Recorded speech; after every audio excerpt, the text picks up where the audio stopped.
என்ன பண்ண போறேன்னா ஒரு கேம் உருவாக்க போறோம். வாங்க என்ன கேம்னு பார்க்கலாம். ஃபர்ஸ்ட் ஒரு பேப்பர் எடுத்து ரெண்டா கிழிச்சுக்கோங்க ஈக்குவல் சைஸ்ல. அதை எடுத்து ஒரு பென்சில் எடுத்துக்கோங்க. பென்சில் எடுத்து இப்படி ஸ்க்ரோல் பண்ணிக்கோங்க. நான் பண்ற மாதிரி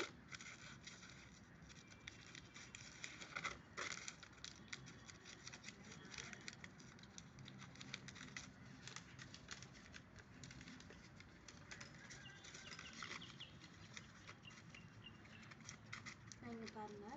இது கொஞ்சம் டஃப்பாக தான் இருக்கும், அட்ஜஸ்ட் பண்ணிக்கோங்க ஸ்க்ரோல் பண்ணுறது பக்கம்.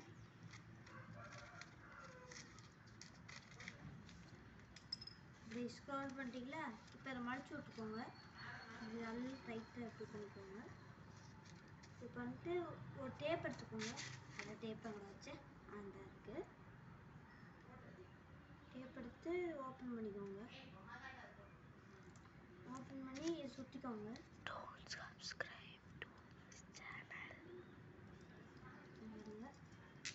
இந்த மாதிரி பண்ணிக்கோங்க. இந்த மாதிரி ஒவ்வொரு இடத்துலையும் பண்ணுங்க.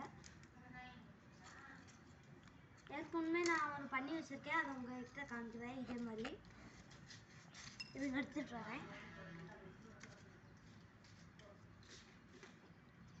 நான் பண்ணி வச்சிருக்கேன் பாருங்க. இந்த மாதிரி ஃபுல்லாக டேப் போட்டு ஒட்டி இந்த மாதிரி பண்ணிடணும். அதுக்கப்புறமா இந்த மீதி பேப்பர் இருக்குங்க ரெண்டாக கட் பண்ணதை, அதை வந்து கொஞ்சம் சின்னதாக இந்த மாதிரி கிழிச்சுக்கணும்.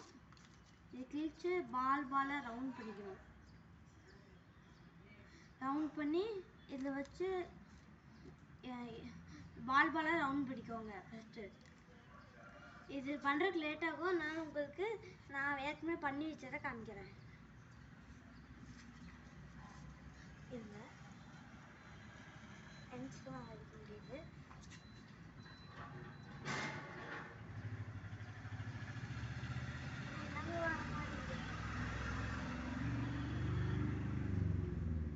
அவ்வளோதாங்க. இப்போ வந்து என்ன பண்ணணும்னா ஒரு கிரேயான்ஸ் எடுத்துக்கோங்க. ஐ பென்சில் இல்லாட்டி கிரேயான்ஸு. அப்புறம் அதுக்கப்புறமேல தரையில் லைன் போட்டுக்கோங்க இந்த மாதிரி. அதுக்கப்புறம் 10, 20, 30, 10 அந்த மாதிரி எழுதிக்கோங்க வரிசைக்கா. அதுக்கப்புறமேல இந்த இதை வச்சு இதுக்குள்ளே வச்சுக்கோங்க. சின்னதாக பண்ணது வச்சு இப்படி வச்சு தூரமாக போய்க்கணும். அப்படின்னு ஊதுனா எவ்வளோ தூரத்துக்கு வருது பார்த்து யார் அதிகமாக இருக்கிறாங்களோ, யார் அதிக தூரத்துக்கு போடுறாங்களோ அவங்க வின்னு கைஸ். இதோட இந்த சேனல் முடிஞ்சு. பாய் பாய்.